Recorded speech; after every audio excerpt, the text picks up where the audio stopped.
Hey everybody, I'm CJ, and just take a look at this. DC Future State.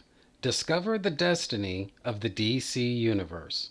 We're looking at the destiny of the DC Universe right here, and people, it has never looked this woke. Just at a glance, guys, just tell you what I'm talking about here. Just at a glance, right? What I'm seeing here, if wokeness is defined at least somewhat by the number of POC characters you've got, out of however many characters are on this spread right here, at least 9 of them are POC.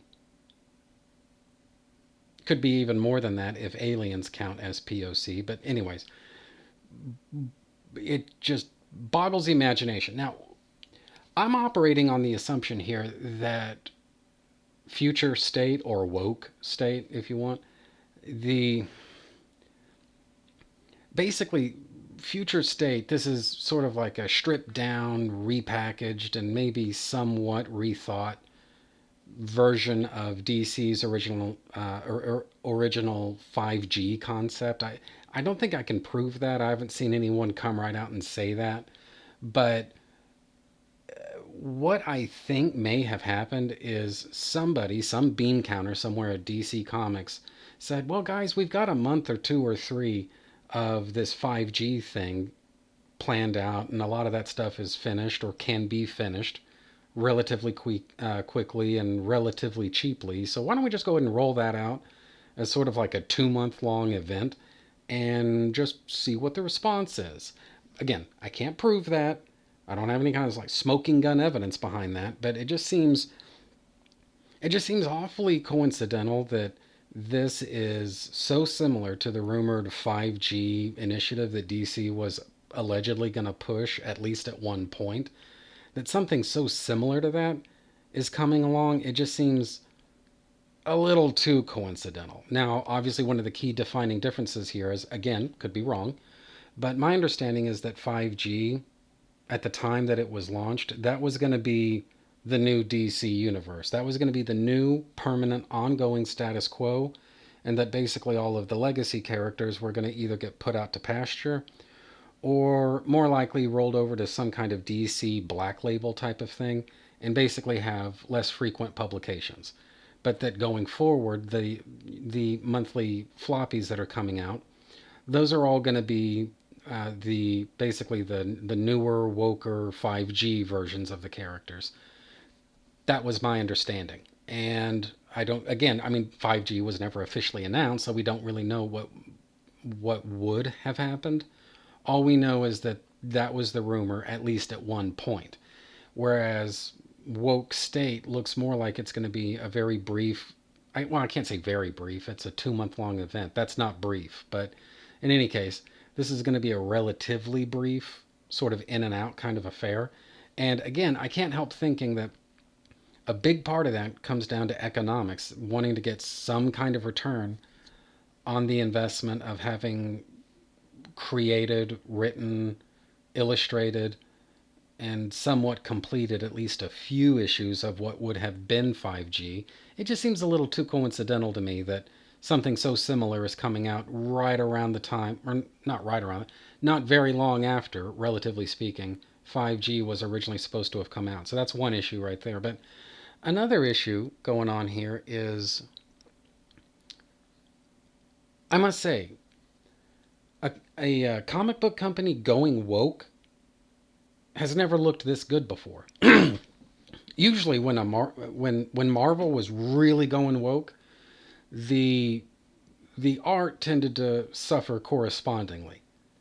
The more woke a given comic book got, the worse the art also got. Maybe there's some kind of a proportional relationship going on there. I don't know.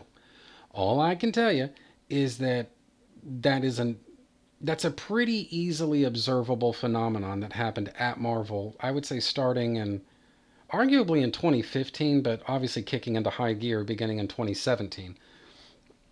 Whereas this, I mean, just take a look at this. This is, I assume, the John Kent version of Superman, and he looks young and confident. He's got I mean, kid is just straight jacked. I mean, just look at this, and the figure, it seems like basically the proportions are basically correct, allowing for style and just the exaggeration that's inherent to this genre. This just looks so good.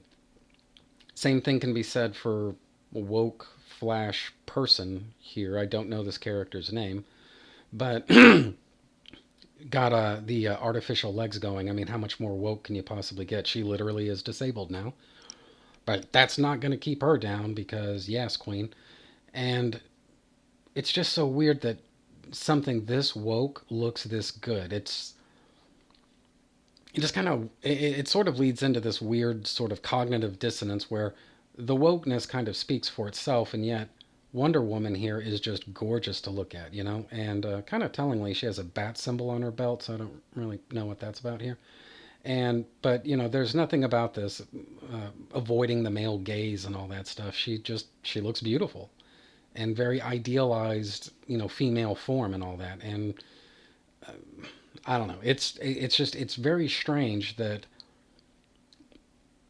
something that is obviously this SJW-ish, or at least as SJW-ish as I imagine this is going to be, looks this good.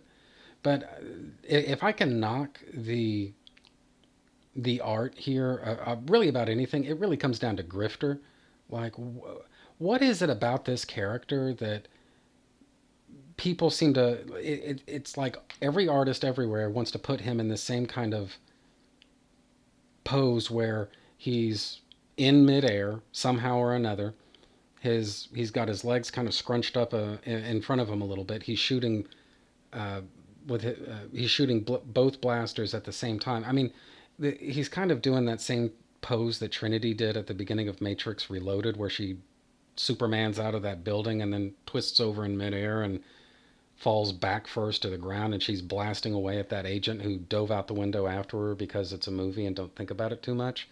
And he's in that same kind of pose here. I've seen him in that pose a thousand other times in a thousand other comics, and I don't get it. It just I don't get it. So adding, adding to all of the weirdness that's going on here, the there are three different Superman characters here. Like I say, you've got John Kent, I assume, right here.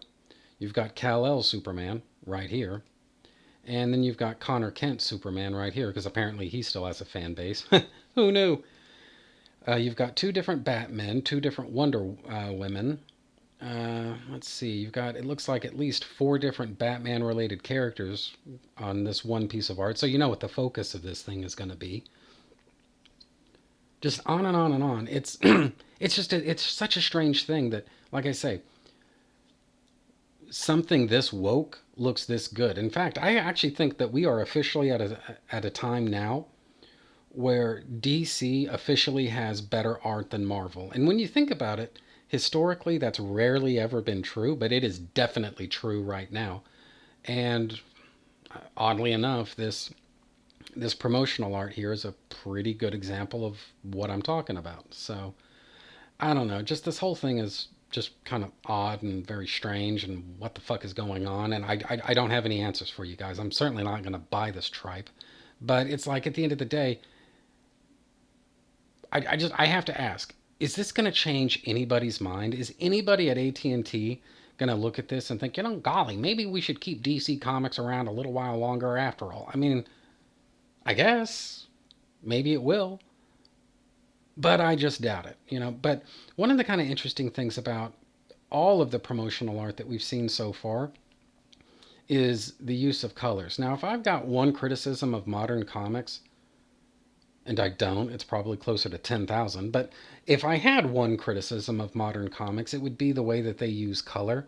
There's something about colorists these days that they always want to stick with this kind of ugly, dingy, brown sort of sepia color palette, and that is definitely not going on in this promo image here.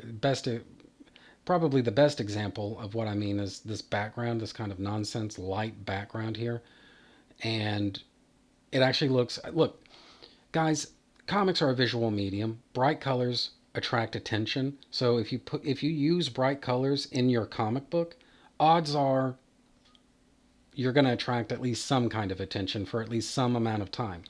somebody seems to be aware of that because look at this. You've got a bright red on Super John Kent here, a bright blue, kind of a golden color for the symbol on his chest. Same thing with Flash Person, this kind of gold tone with uh, sort of red accents. Whoever the fuck here with the golden dress and the purple leggings and all that. And on and on and on. Now, yeah, I mean, I think Kal-El Superman here is looking kind of weird and dingy and what the fuck. But really, aside from that, and arguably Swamp Thing and the Batman, the colors that are used here are bright and vibrant. They're attractive. They're eye catching to look at. And it's just on a technical level, I just cannot knock any of the art here. I mean, some of the concepts behind this, I think, kind of speak for themselves. But the work, the art, the coloring, all that actually looks really good. And it's especially strange when you consider that this Wonder Woman right here was drawn probably by a different artist than this Kal-El Superman right here, and yet they don't seem to clash with each other too much. They look like they do naturally belong together, and I don't know. This is just it's weird to be this complimentary about something this woke. And again, no, I'm not going to be buying this. I just want to throw that all out there. But a lot of the art that we've gotten related to this has been kind of interesting to look at. I mean, this is an interesting image, notwithstanding the fact that it's part of future state. This is still kind of an interesting looking image. It does make you want to take a look at the comic book and see what's going on with it. Same thing. Honestly, same thing with this Justice League cover. But the main thing I wanted to talk about here is it just me, or is this kind of like this 1980s retro future background here that is meant to be whatever city this is meant to be? I don't know. It's just that kind of aspirational, super high tech 1980s retro future aesthetic. And honestly, this is, I mean, there's a lot of dishonesty when it comes to woke comics, and I get that. But one of the most dishonest things is the fact that the entire retro future, retro wave thing, it was basically meant to be sort of a callback to how awesome people in the 1980s thought the world would be in the future, generally speaking, how awesome the future was assumed to be back in the 80s.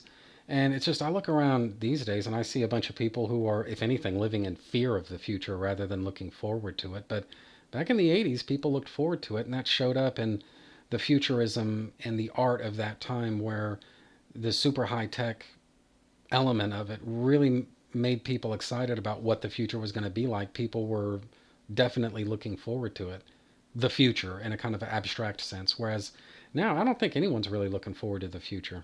No matter what you believe in or don't believe in, I don't think anybody's excited about the future. So, anyway, but really that's that. I just at least wanted to acknowledge that this was going on and that it is happening, and it's freaking weird. But anyway, I guess that's really just about all I have to say. So I'm gonna have more videos for you at some point or another. But for right now, that's that. Please comment, like, subscribe, and share. Doing those things really helps me out. Also, I'm on Twitter at Cole Loves Comics.